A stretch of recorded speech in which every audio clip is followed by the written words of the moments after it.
मंच पे दीदी को आमंत्रित करूंगा कि बेवजह दिल पे कोई बोझ ना भारी रखिए, बेवजह दिल पे कोई बोझ ना भारी रखिए, जिंदगी जंग है इस जंग को जारी रखिए, कितने दिन जिंदा रहे इसको ना गिनिए साहब, किस तरह जिंदा रहे इसकी शुमारी रखिए। आदरणीय दीदी।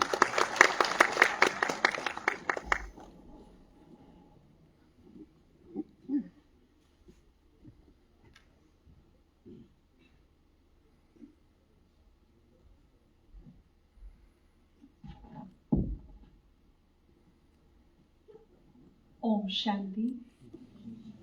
Good morning. सम्माननीय मंच और सभी सभा में उपस्थित सौभाग्यशाली मेरे भाई और बहनों, बहुत सुंदर आज का अवसर हमें मिला आप लोगों के पास आने का, कुछ विचार विमर्श करने का। हम वर्तमान समय में जो हालात देख रहे हैं अपने आसपास भी और दुनिया में भी,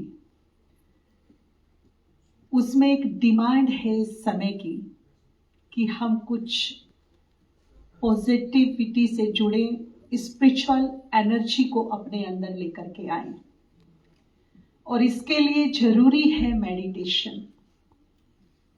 मुझे बड़ा गर्व हुआ 21 दिसंबर को जब मेडिटेशन ध्यान एक स्पेशल डे मनाया गया और मनाया जाएगा। बहुत जरूरत है समय अनुसार। इससे हमारी जहां मेंटल हेल्थ, इमोशनल और फिजिकल हेल्थ ठीक होती है, वहां हमें जीवन जीने का एक नजरिया अलग मिलता है। जीवन में संतुलन आता है, बैलेंस आता है, पॉजिटिविटी आती है।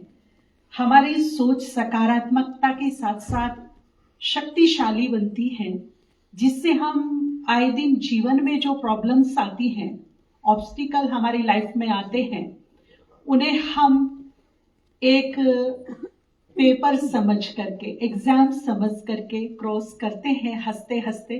क्योंकि जब हम कोई पेपर देते हैं, एग्जाम देते हैं, तो हमें पता होता है कि इस एग्जाम को पास करने के बाद हमारे पास क्या आने वाला है। एक नई डिग्री आने वाली है और उस डिग्री से एक नई पोजीशन आने वाली है।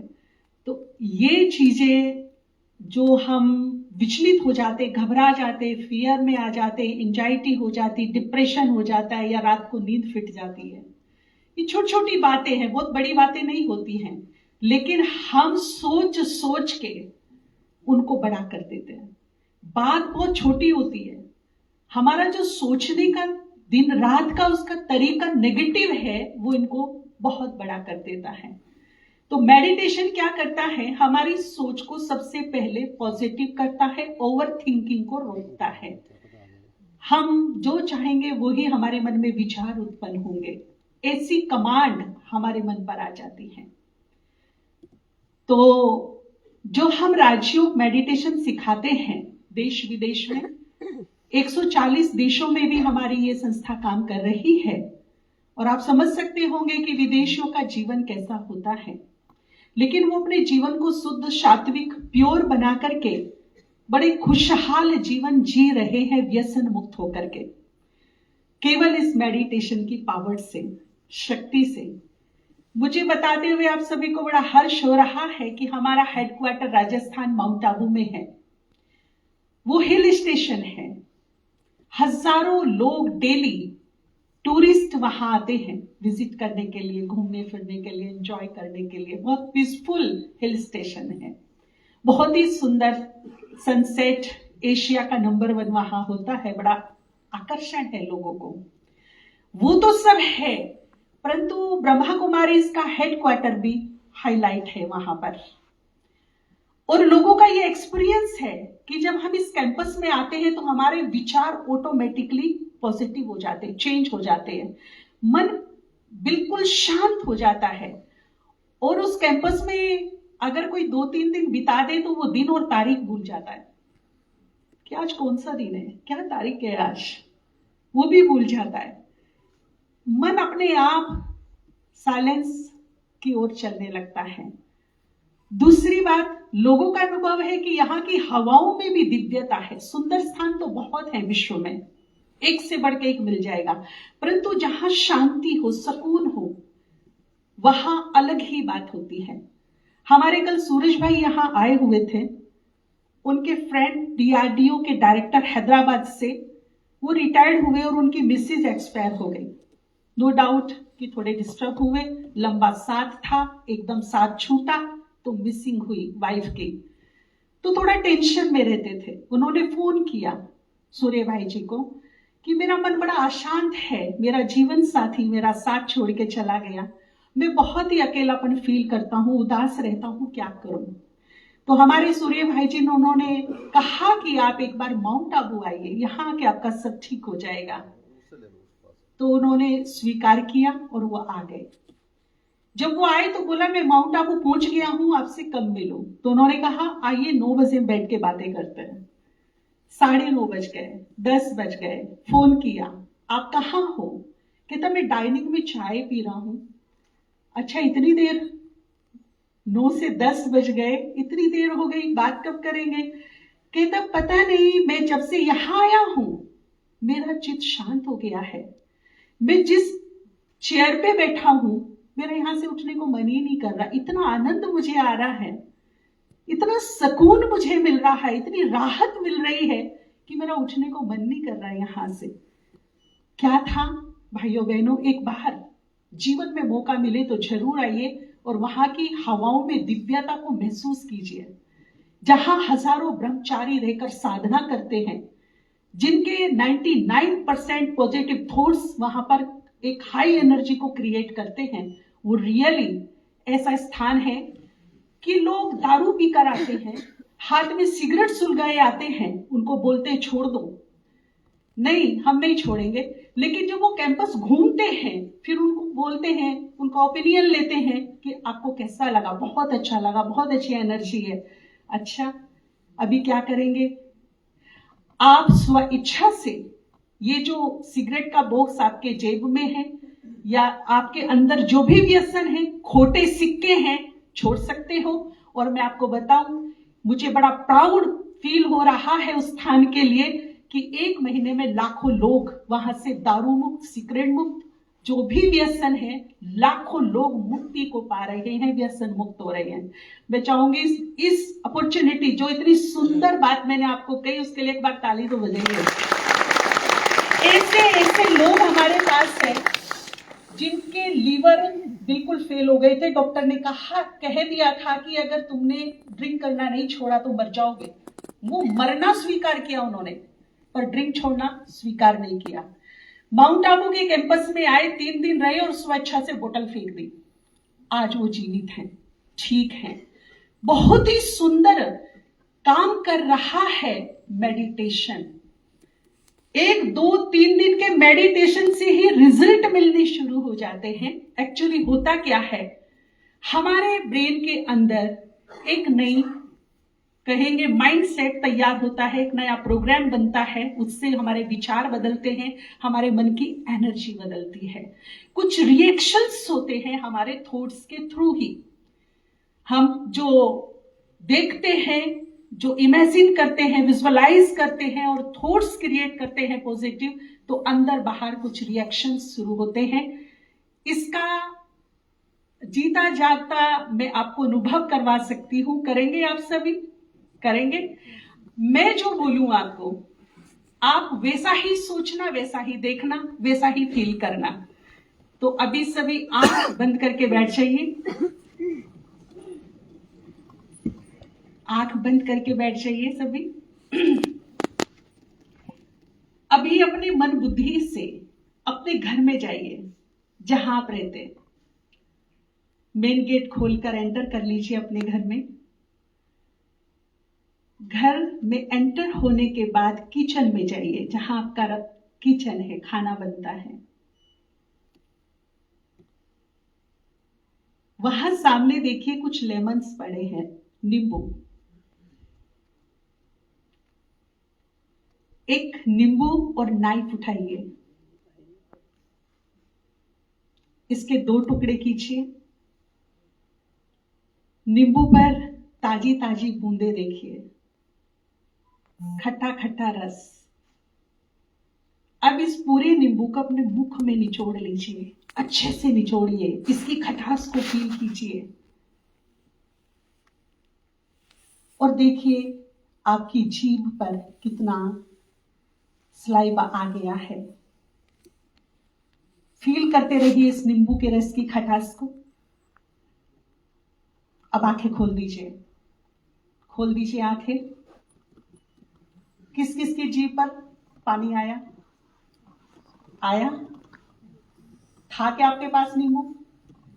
आप घर गए थे, चाकू था, प्रैक्टिकली आपने डाला नहीं ना, पर ये था रिएक्शन। किसके थ्रू हुआ जी? हुआ ना? ये रिएक्शंस होते हैं। तो राजयोगा के द्वारा हम यही सिखाते हैं कि कैसे रिएक्शन होते हैं और बहुत सारे माइंड पर, सोच पर आजकल रिसर्च हो रहे हैं। मिडिल ईस्ट में एक रिसर्च हुआ था, किसी को फांसी मिलने वाली थी, तो कुछ मनोवैज्ञानिकों को अपनी कुछ रिसर्च करनी थी। वो वहां के प्रशासन से मिले कि इस व्यक्ति को मरना ही तो है, तो हम अपनी तरीके से कम कष्ट में अगर इसको मार दे तो उसी टाइम पर।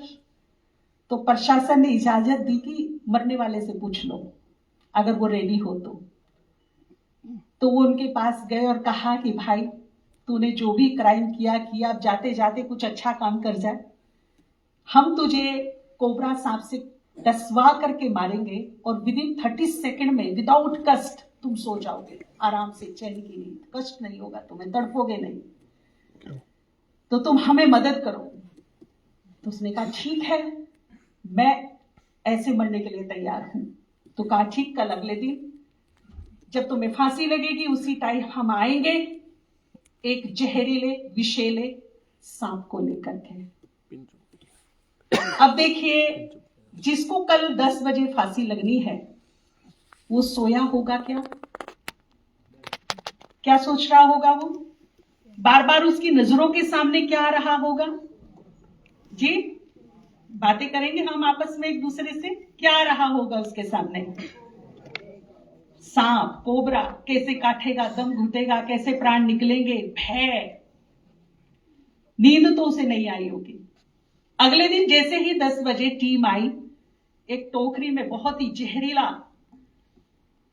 सर्प ले रखा था और उसको दिखाया कि देखिए अब 10 बजने वाले हैं और तुम्हारा टाइम शुरू होता है। अब 30 सेकंड में तुम खत्म हो जाओगे। माइंड सेट रेडी, मरने के लिए तैयार।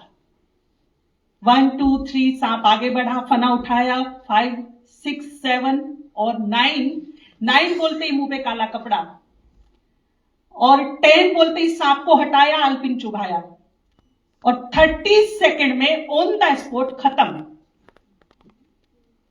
और जब पोस्टमार्टम रिपोर्ट आई तो बॉडी में कोबरा सांप का विष पाया गया।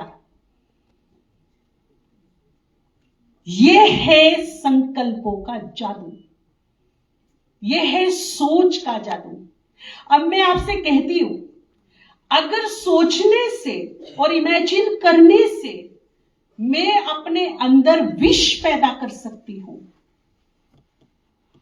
तो पॉजिटिव सोचने से, अच्छा देखने से मेरे अंदर अमृत भी तो पैदा हो सकता है, आरोग्य शक्ति भी तो पैदा हो सकती है या नहीं? और इसका भी उदाहरण है मेरे पास, इसका भी उदाहरण है मेरे पास। मीराबाई को तो आप सभी जानते होंगे ना, क्या दिया गया था उनको? क्या दिया गया था? लेकिन उसने अपनी सोच को बदला और उसने इस विश्व को कान्हा जी का प्रसाद, कान्हा जी का अमृत समझ के पिया, तो वो क्या बन गया? विष अमृत बन गया। हम जैसा सोचते हैं वैसा ही मेरा जीवन बन जाता है। अगर मेरी सोच बहुत नेगेटिव है, बहुत ज्यादा नेगेटिव रहती हूं, दुखी रहती हूं, चिंता में रहती हूं, भय में रहती हूं, तो फिर मेरे जीवन में सिचुएशन भी नेगेटिव ही क्रिएट होंगी। लेकिन यदि सिचुएशन कितनी भी क्रिटिकल क्यों हो, मेरी सोच पॉजिटिव है, पावरफुल है, मेरा नजरिया उमंग उत्साह वाला है, तो मैं बड़ी से बड़ी मुसीबत को टालने की शक्ति रखती हूं। मेरे ऊपर है। हम क्रिएटर हैं,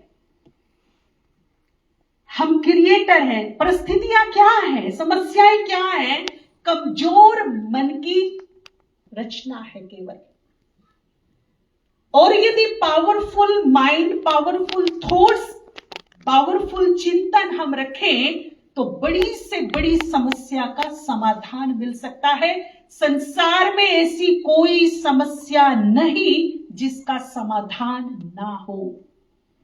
नथिंग इज इम्पॉसिबल। सब कुछ पॉसिबल है, सब कुछ पॉसिबल है। तो हम अपने माइंड की शक्ति को जानें। एक बार देवताओं की मीटिंग चल रही थी, कुछ एंजल्स बैठे हुए थे, मीटिंग कर रहे थे कि मनुष्य इतना बुद्धिमान है, नीचे सागर में पाताल तक पहुंच गया, ऊपर आसमान में चंद्रमा तक पहुंच गया। अगर स्वरलोक का पता चल गया तो ये हमारी ताकत को खराब कर देगा, छीन लेगा। इतना बुद्धिमान है मनुष्य, और साथ में शक्तिशाली भी है। तो क्या किया जाए? इसकी शक्ति को छुपा दिया जाए। कहां छुपाए? चारों दिशाओं में पहुंच गया, आकाश में पहुंच गया, नीचे पहुंच गया, पाताल में। तो छुपाई कहां? जगह कहां है इसकी शक्ति को छुपाने की? तो किसी बुद्धिमान एंजल ने आंसर दिया, एक जगह मनुष्य नहीं जाएगा, वहां छुपा दो। कहां? उसके मन के भीतर। वो सबको देखेगा, इधर जाएगा, उधर जाएगा, यहां जाएगा, वहां जाएगा, परंतु अपने मन के भीतर कभी नहीं जाएगा। इसीलिए सारी पावर्स कहां छुपा दी जाए? इसके मन के अंदर छुपा दी जाए।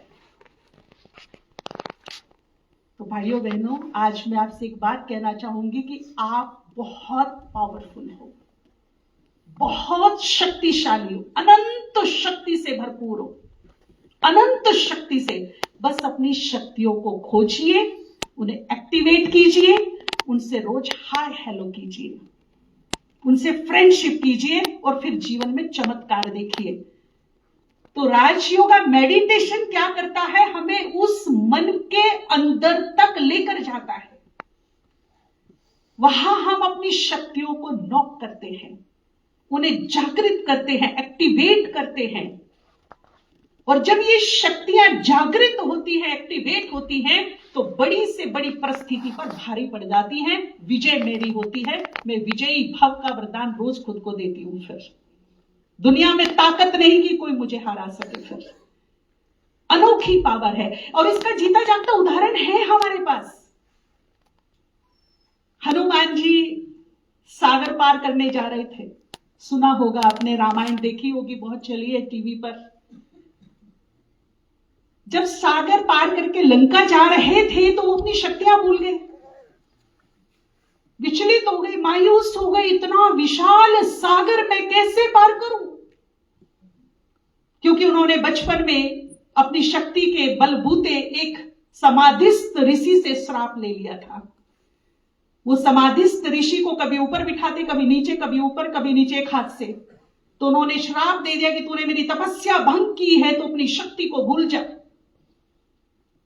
जब उन्हें अपनी गलती का एहसास हुआ, ये मैंने क्या कर दिया, तो पश्चाताप किया और क्षमा याचना की। क्षमा याचना के बाद ऋषि ने कहा, देखिए जो महान व्यक्ति होते हैं, जो ऋषि होते हैं, उनके शब्द कभी खाली नहीं जाते हैं। तो मेरे शब्द खाली तो नहीं जाएंगे, परंतु हाँ, इनको काटने का एक तरीका मैं तुम्हें बता देता हूं, क्योंकि तुमने रियलाइज किया है और तुम क्षमा मांग रहे हो। इसलिए जब कोई तुम्हें तुम्हारी शक्ति की